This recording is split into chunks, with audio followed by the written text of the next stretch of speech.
Welcome to the History Maps podcast. So we are looking at an empire, a system really, that spans continents. And to run it, the supreme ruler deliberately enslaves the top tier of his own administration. Right. The military elite are all conscripts. They are taken from conquered populations. Exactly. Meanwhile, the original ruling class, the people who actually founded the empire, they refuse to sleep in stone buildings. They insist on managing international diplomacy from felt tents. It is a system that deliberately inverts almost every rule of classical European statecraft. And it functioned with intense efficiency for centuries. It really forces us to discard our conventional definitions of what an empire is supposed to look like, because the political architecture here wasn't built on static geography or, inherited noble bloodlines. No, it was built on a highly portable system of administration and a very resilient linguistic framework. Yeah. And that is the mission for this deep dive. For you listening, we are pulling from a vast array of sources to explore the history of the Turkic peoples. This is a core installment of our Turkic history series. We are tracing a path from the late 2nd millennium BCE in the Altai Mountains all the way to the colossal sedentary empires of the 19th century. Right, so we are going to look at the machinery behind the history. How genetics, linguistics, and just raw political pragmatism allowed a loose collection of nomadic tribes to fundamentally alter the map of Eurasia.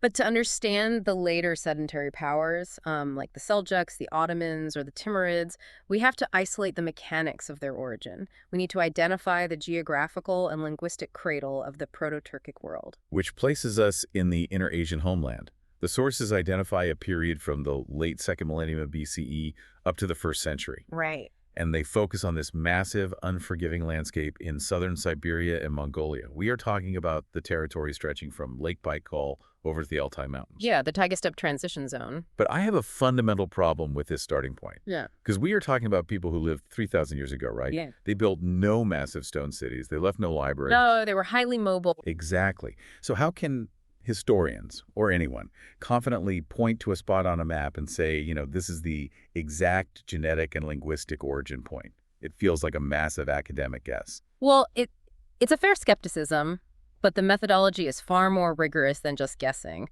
It is a triangulation of disciplines. Okay, let us break that down. Let us look at the genetics first.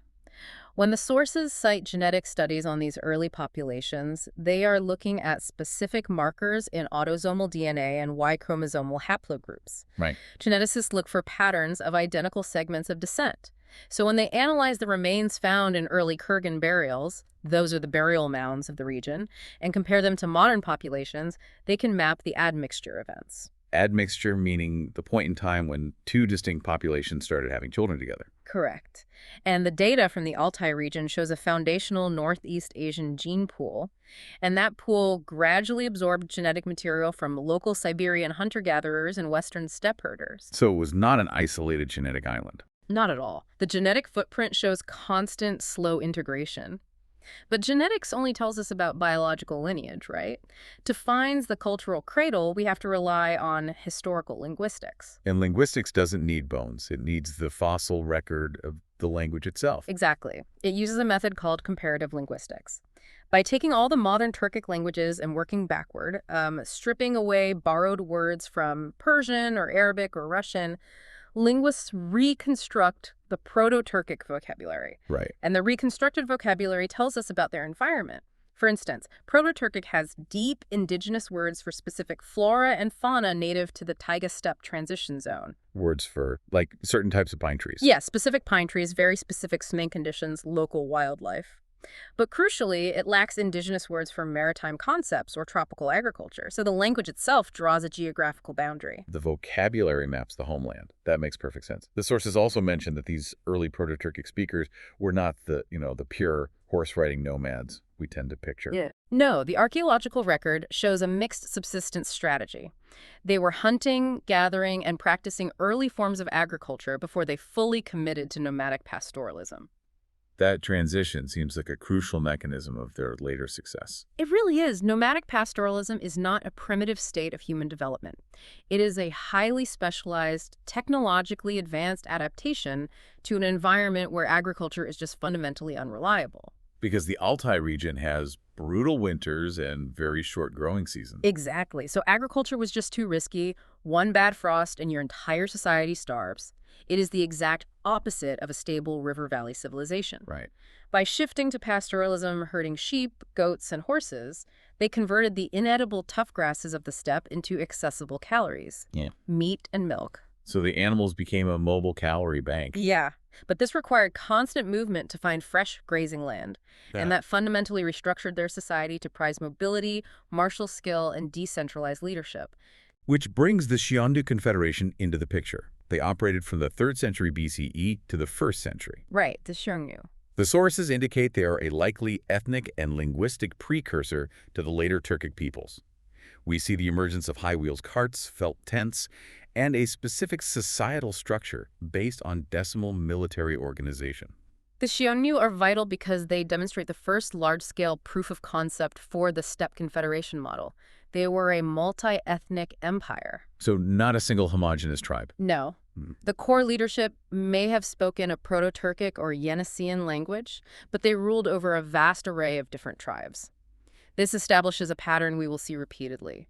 A core group achieves military dominance and absorbs other groups into its political framework. I want to stop on that point because it leads to a concept in the sources that I find very counterintuitive. The sources discuss the distinction between demographic replacement and linguistic diffusion.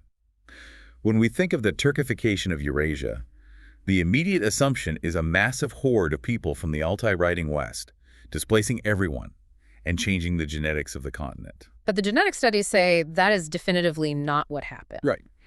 What is fascinating here is that the data strongly refutes the idea of mass demographic replacement. The Turkification of Eurasia was primarily a cultural and linguistic phenomenon. Okay, so how did it work? The language and the military structure function almost like an operating system. An operating system, how do you mean? Think of a successful steppe confederation as a highly efficient software for survival and military dominance. When a Proto-Turkic group conquered a new territory or absorbed a neighboring tribe, they didn't exterminate the locals. That would be economically disastrous. They needed taxpayers. Taxpayers, artisans, foot soldiers, exactly. Instead, they installed their operating system.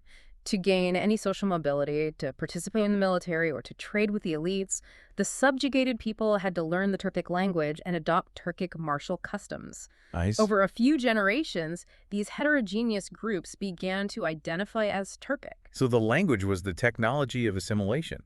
And as these populations moved, the language fractured. The sources identify 5 major branches of the Turkic language family. Right, Oghuz, Karluk, Kipchak, Siberian, and Oghur. And the linguists track this by looking at highly specific phonetic shifts. The phonetic shifts are basically the breadcrumbs of migration. The Oghur branch is a prime example. Today, it is primarily represented by the Chuvash language in Russia. Linguists noted that where Common Turkic uses a Z sound, Oghur uses an R. And where Common Turkic uses an she sound, Oghur uses an L. Give me a concrete example of how that works in practice. Sure. Take the word for ox. In Common Turkic, it is okuz. In Oghur, it is okur. The word for winter is quish in Common Turkic, but klil in Oghur. By tracking when and where these specific phonetic divergences appear in historical records, or even as borrowed words in neighboring languages, linguists can map the physical separation of the tribes. Because the Oghur branch split off and moved west much earlier than the others. Exactly, which is why it is so distinct today. And the other branches populated different regions. The Oghuz branch covers modern Turkey, Azerbaijan, and Turkmenistan. The Karluk covers the Uzbeks and Uyghurs. The Kipchak covers the Kazakhs and Tatars. We have a vast linguistic diaspora, a network of disparate tribes speaking related languages but operating independently. But the critical pivot happens in the 6th century. A specific political catalyst takes this decentralized linguistic network and forges it into a massive, unified geopolitical entity. That entity is the first Turkic Khaganate, founded by the Ashina clan. This is the precise historical moment when the term Turk, or Turek, ceases to be just a broad linguistic category and becomes a hard, definitive political identity. The story of the Ashina clan is really intense. We are in the year 552. The Ashina are a vassal clan living under the rule of the Ruran Khaganate. Right. And the sources specifically note that the Ashina were known as skilled ironsmiths who supplied weapons and metalwork to their Ruran overlords. And that metallurgical skill is not just a minor detail. It is the fundamental mechanism of their uprising. Iron working on the steppe was complex and highly valued. It meant the Ashina had a monopoly on production. Exactly. Arrowheads, armor scales, and crucially, stirrups. The widespread adoption of the iron stirrup transformed cavalry warfare. It allowed a rider to stand in the saddle, absorb the impact of a lance strike, and fire a bow with vastly improved stability. So by controlling the arms manufacturing, the Ashina were silently building a supreme military advantage right under the noses of the Ruran. Yeah, so when Buman Kagan and his brother Istemi lead a rebellion in 552, it is a technologically superior force taking the field. And the result is absolute devastation for the Ruran. Guman defeats them so thoroughly that the Ruran leader, Anagui, commits suicide rather than be captured. Buman immediately assumes the title Ilig Kagan, essentially ruler of the world. He dies shortly after, but his successors, along with his brother Istemi, push the expansion to an unprecedented scale. By 576, just 2 decades later, they control a transcontinental empire from Manchuria all the way to the Black Sea. But controlling land is one thing, administering it is another. The logistics of a transcontinental empire in the 6th century, without paved roads or a postal service, are staggering. To solve this, the Ashina implemented a dual cognate system. I want to break down how this actually functioned because to me it seems like a recipe for immediate civil war. It does seem that way. Buman's successors rule the eastern half from Mongolia, holding the supreme title of Kagan.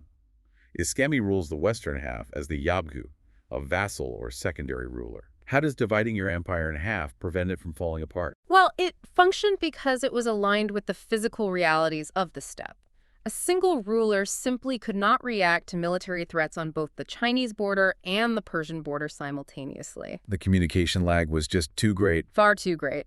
So the Eastern Khagan focused on managing the complex, often volatile relationship with the Chinese dynasties, extracting tribute, managing border markets, preventing Chinese incursions. And the Western Yabgu, Istemi. He was tasked with expanding influence towards Central Asia, securing the Silk Road trade routes, and dealing with the Sasanian Persians and the Byzantines. It was an extreme delegation of authority.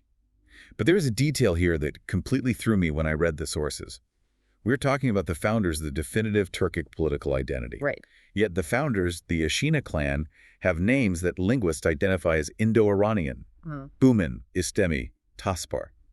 Furthermore, the official texts and coins of this early first Khaganate were not written in a Turkic language. They were written in Sogdian, which is an Eastern Iranian language. Yes. I have to push back here.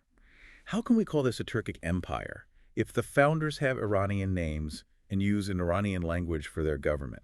Your confusion stems from applying 19th century European concepts of ethno-nationalism to a 6th century steppe confederation. Okay, correct me.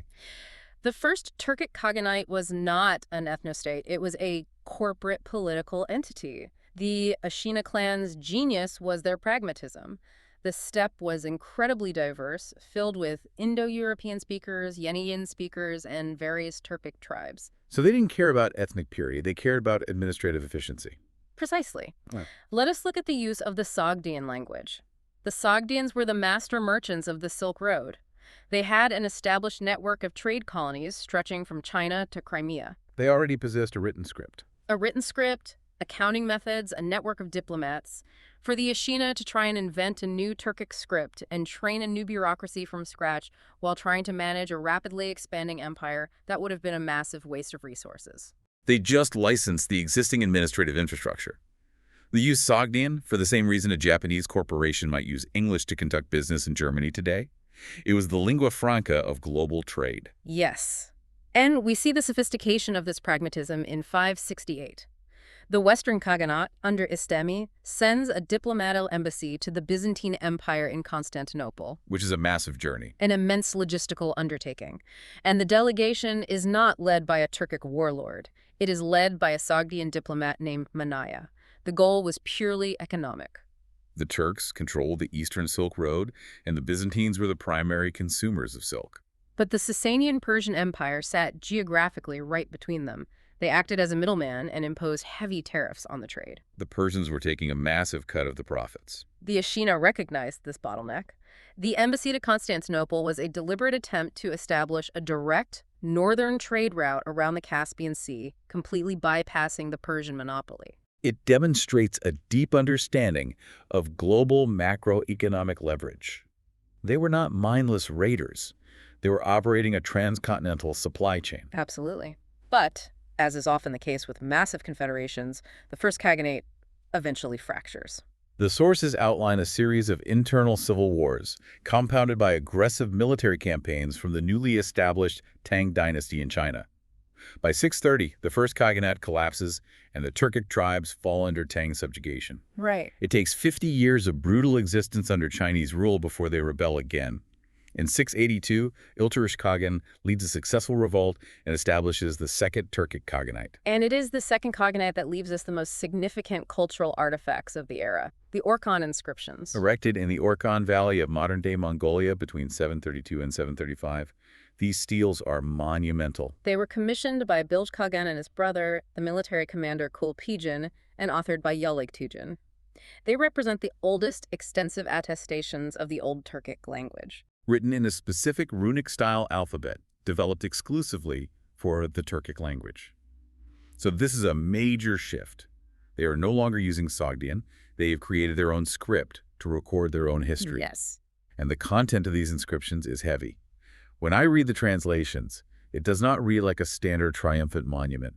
It reads like a bitter political memoir combined with a desperate warning to the future. It really does. Bilge Khagan details the origins of the Turks, the humiliation of the Tang subjugation, and the bloody fight for liberation. And the vocabulary used provides a stark window into the socioeconomic reality of the steppe.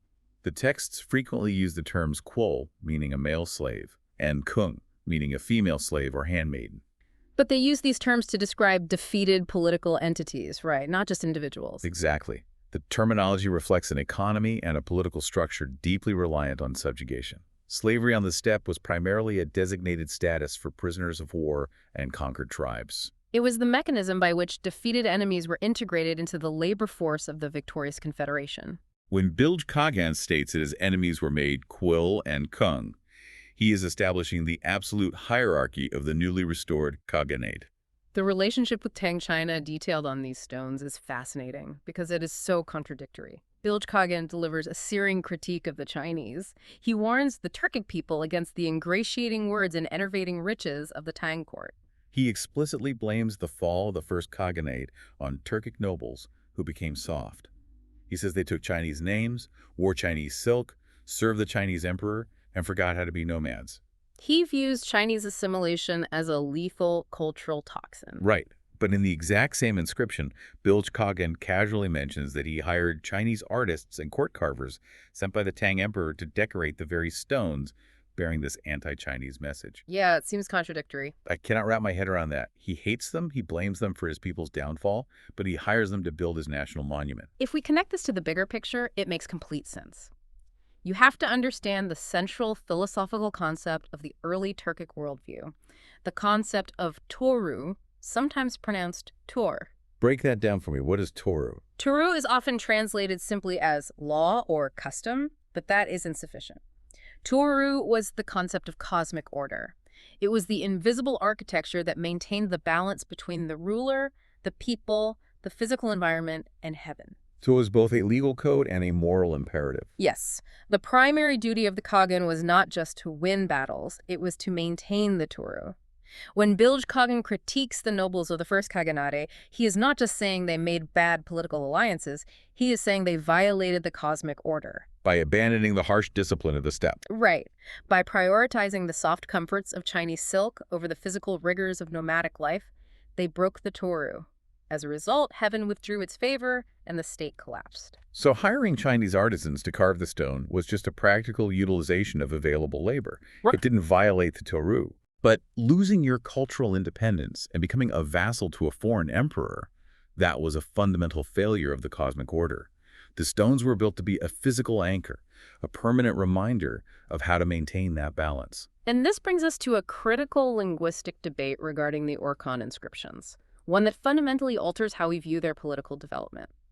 The texts repeatedly refer to a place called Utigin Yush. Right. For over a century, translators, starting with the pioneering linguist Wilhelm Thomson, translated this phrase as the forest or forested mountain of Utigin. The traditional translation paints a picture of a sacred, untouched wilderness where the spirits live, a mystical retreat for the Kambana.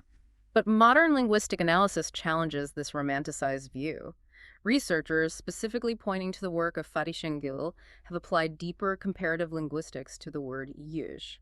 By cross-referencing it with the Chuvash language, that distinct Oghur branch we discussed earlier, a new understanding emerges. Let's trace the mechanics of that translation. How do we get from a forest to something else? Şengil notes that the old Turkic word yi corresponds to the Chuvash word hayla, or hull, through established phonetic shifts. And in the Oghur branch, that word does not mean a collection of trees. It translates to city or province or inhabited center. That is a massive distinction.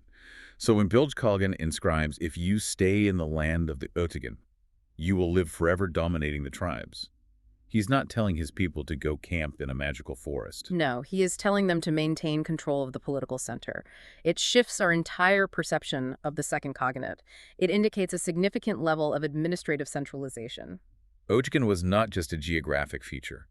It was the structured political province from which the Khagan administered the Toru. They were a nomadic people, yes, but they were developing sophisticated concepts of a centralized state apparatus. And the administration of Toru brings us directly into the spiritual landscape of the early Turks. You cannot separate their politics from their religion. The pre-Islamic belief system is primarily understood as Tengrism. Tengrism was an indigenous, deeply pragmatic belief system. At the apex was Tengri, the supreme sky god. However, Tengri was not a personified deity with a human face sitting on a cloud. Tengri was an omnipotent, abstract force synonymous with the eternal blue sky itself. And Tengri's primary function in the political realm was the granting of Quat. Quat translates to divine sovereignty, or the mandate of heaven. A Khagan ruled exclusively because Tengri had granted him Quat. It was the ultimate source of legitimacy. It was conditional, right? Highly conditional. If a Khagan suffered a string of military defeats or a severe famine decimated the herds, it was interpreted as visible proof that Tengri had withdrawn the Quat, because the Khagan had failed to uphold the Toru. Which justified rebellion. Yes. It was a brutal but effective mechanism for ensuring leadership accountability. Tengri handled the macro politics, but the cosmology had layers for everyday life. The sources mention Erlik, the deity of the underworld, who judged the dead based on their morality. There was Ume, a deity associated with Mother Earth, who protected unborn children and the vulnerable. And then there were the Yersu. The Yersu are essential to understanding the nomadic mindset. The term literally translates to earth water. These were the local spirits that inhabited the physical geography. Specific mountains, rivers, springs, distinctive trees. So the nomads did not view the landscape as inert matter to be exploited. No, they viewed it as a living entity populated by entities that required respect and propitiation. If you needed to cross a dangerous river, you didn't just build a raft. You made an offering to the Yersu of that river to ensure safe passage. It was a constant negotiation with the environment. And this negotiation extended to strict social laws governed by the Tor. The sources highlight specific practices designed to maintain societal stability in a brutal environment. A prime example is the practice of levirate marriage. Okay, let's unpack this, because to a modern listener, it sounds incredibly awkward and problematic. The rule mandated that if a man died, his brother, or sometimes his nephew, was obligated to marry the widowed sister-in-law. From a modern perspective, the family dynamics there would be unbearable. It seems jarring today, but we must analyze it through the mechanics of survival on the steppe. The steppe is unforgiving. A woman without a husband and a protective family structure was in extreme danger of starvation or enslavement by rival tribes. Right. Levirate marriage was not a romantic endeavor. It was an ironclad mechanism for social security. It ensured that the widow and her children remain within the economic protection of the clan, and it kept the deceased brother's herds and property undivided. It was a harsh rule for a harsh world. Survival superseded personal comfort. We see this pragmatism in their burial rituals as well. Upon death, a corpse was placed inside a yurt. The relatives would gather and sacrifice sheep and horses before the yurt.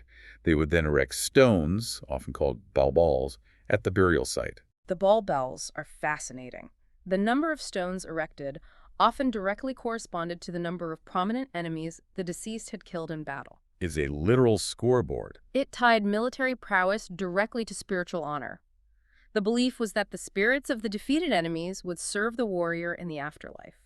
The physical monument served as a permanent record of the individual's contribution to the security of the tribe. But this Tengen framework was not isolated. The Turkic peoples controlled the primary arteries of the Silk Road, which meant they were constantly interacting with foreign merchants, diplomats, and missionaries. Right. They were exposed to Buddhism, Christianity, and Manichaeism. In fact, in 763, Bugu Khan of the Uyghur Khaganate made a massive pivot and officially adopted Manichaeism as the state religion. It was a calculated geopolitical move.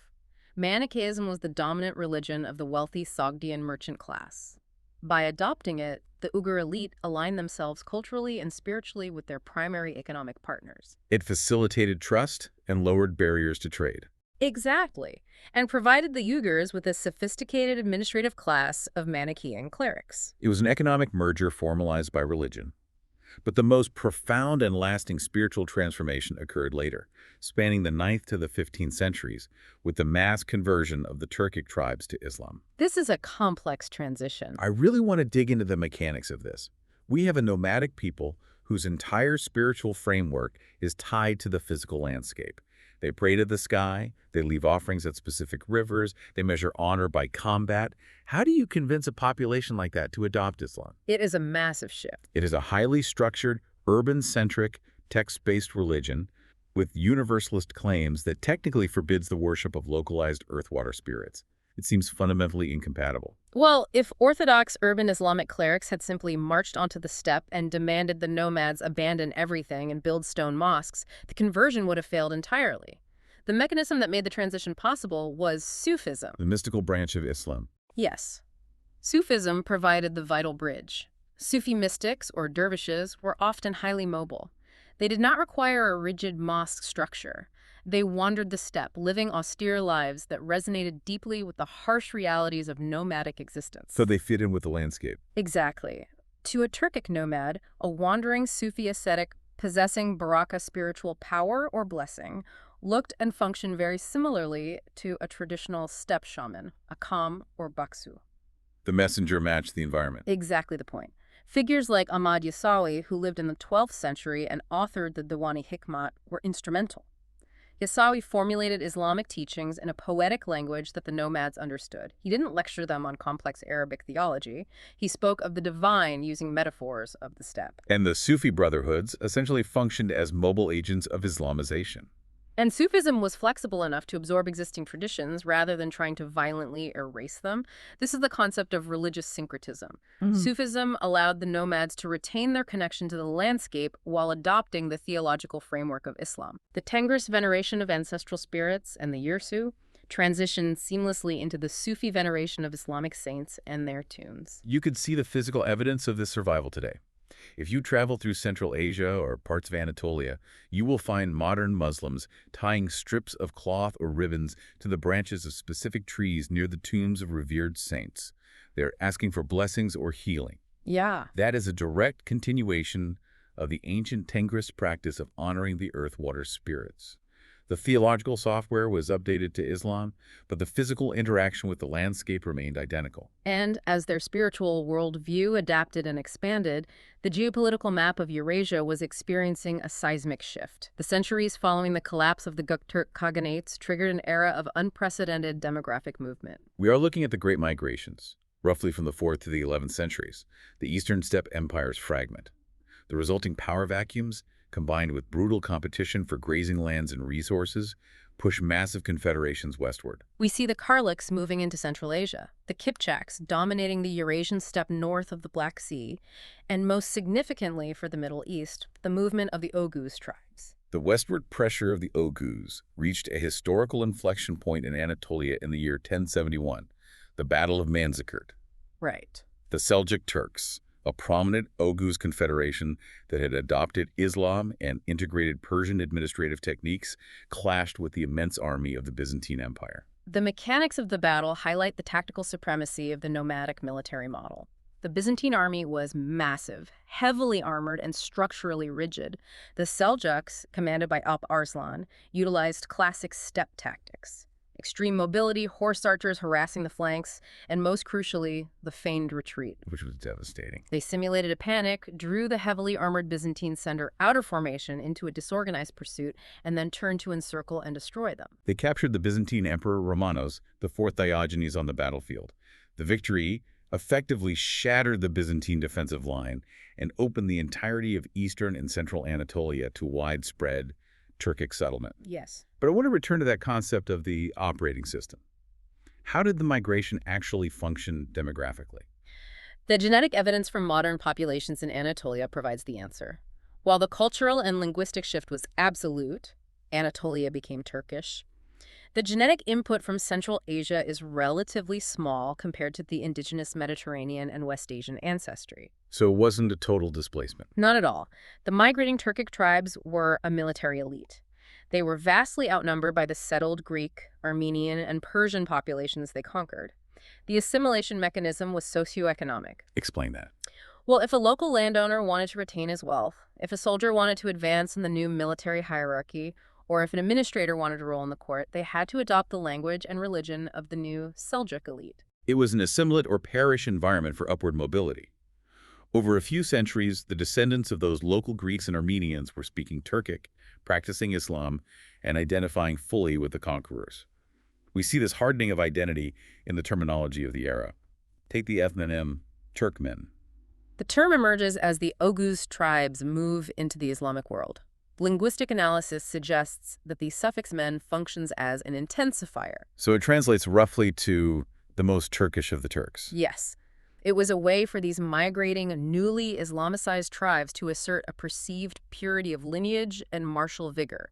They were deliberately differentiating themselves both from the non-Turkic populations they were conquering and from other Turkic groups that had remained in the East or had not converted to Islam. While the Turkic tribes were conquering the Middle East, a massive, unexpected force emerges from the East that paradoxically accelerates this process: the Mongol Empire in the 13th century. It is a fascinating historical paradox.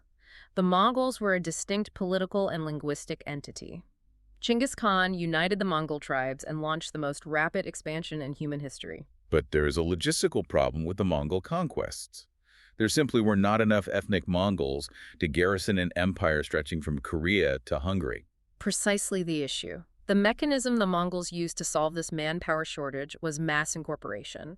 As the Mongol armies swept across the Eurasian steppe, they absorbed the defeated Turkic tribes, the Kipchaks, the Karluks, the remnants of various confederations, directly into their military machine. So an army flying a Mongol banner might actually be composed of 80% Turkic cavalry. The Turkic warriors provided the bulk of the cavalry for the Western Mongol campaigns. As a result, the Mongol conquests inadvertently acted as a massive delivery system for Turkic demographics and language. That makes sense. When the Mongol Empire fragmented into domains like the Golden Horde or the Chagatai Khanate, the ruling Mongol elites were quickly absorbed by the overwhelming Turkic majority of their own subjects.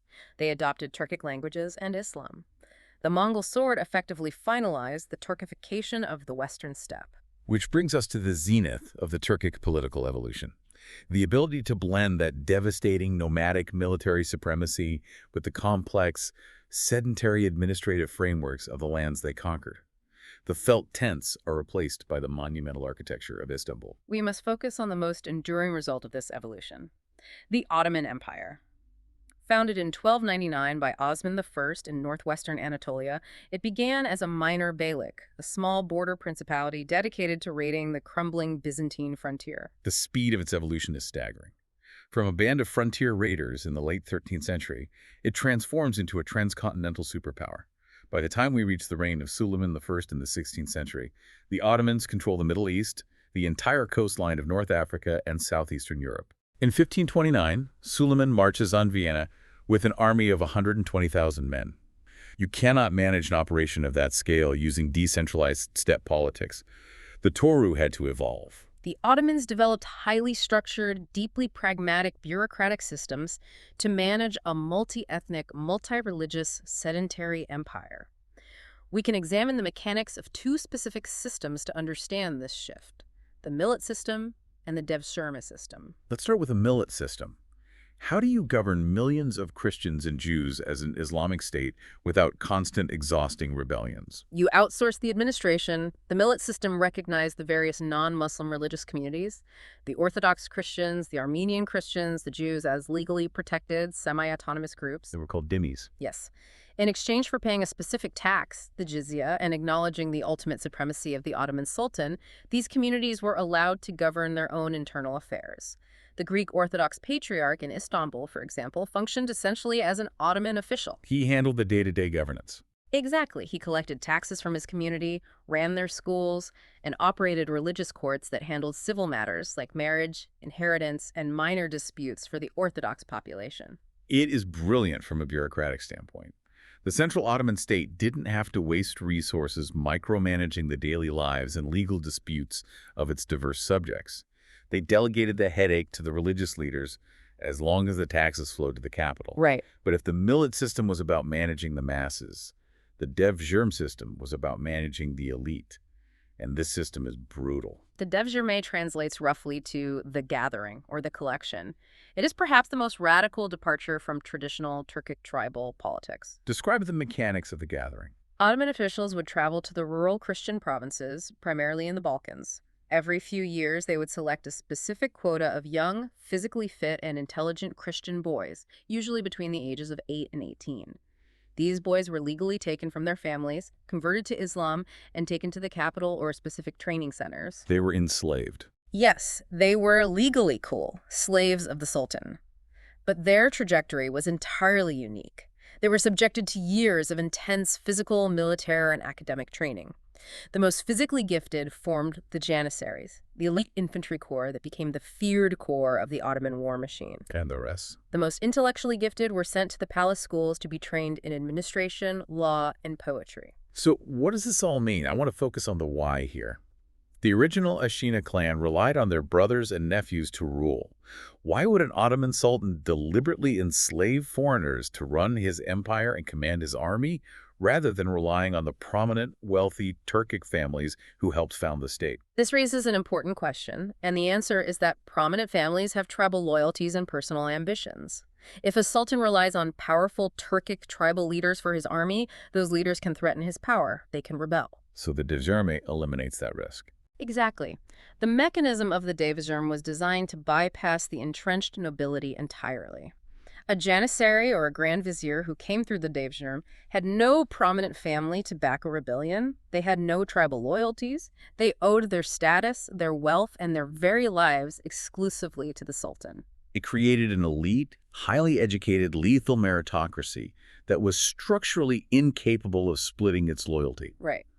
While the Ottomans were building this highly structured bureaucratic behemoth, the sources point out that the older decentralized steppe traditions didn't just vanish overnight.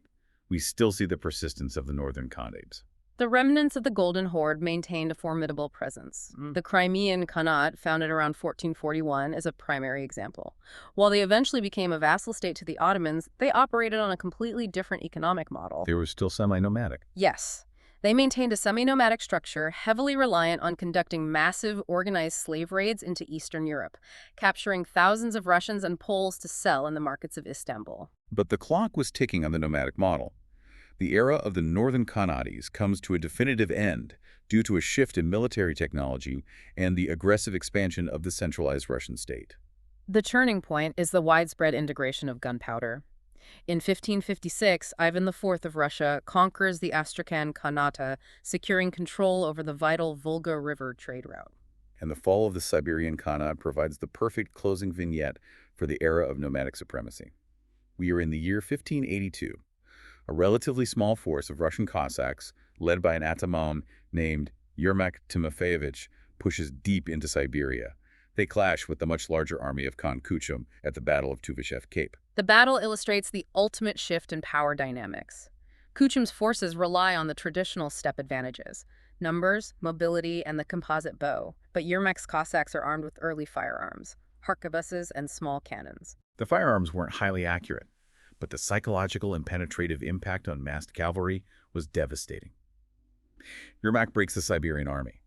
That battle fundamentally opens the vast expanse of Siberia to Russian colonization. It is the moment the centralized gunpowder empire permanently eclipsed the nomadic archer. Yeah. When you step back and look at the entirety of the sources, it forces a massive reevaluation of how history moves. We started in the harsh, unforgiving taiga of the Alpine Mountains. We watched the Ashina clan leverage iron to shatter an empire. We deciphered the stones of the Orkhon Valley, where a Kagan pleaded with his people to maintain the cosmic order of the Toru and resist the soft comforts of assimilation. It is a vast journey. We tracked the migrations, witnessing how a flexible nomadic operating system absorbed local populations across the Middle East. And finally, we saw that system evolve into the rigidly structured, gunpowder-fueled bureaucracy of the Ottoman Empire, willing to enslave its own elite to maintain central control. The underlying current connecting all of these distinct eras is the linguistic and cultural architecture of the Proto-Turkic world. A language born among small bands of pastoralists navigating the severe winters of the eastern steppe proved to be infinitely adaptable. It really did. Think about it. It served as the operational code for transcontinental trade networks, the theological medium for Sufi mysticism, and the legal framework for multi-ethnic empires. The political confederations rose and fractured, the gunpowder empires eventually dissolved, but the language outlived them all, remaining a vital living force shaping the geopolitics of today. It changes the land it flows through, but it carries the fundamental mechanics of its origin all the way to the present. Absolutely. Thank you for listening. History Maps. Learn history visually.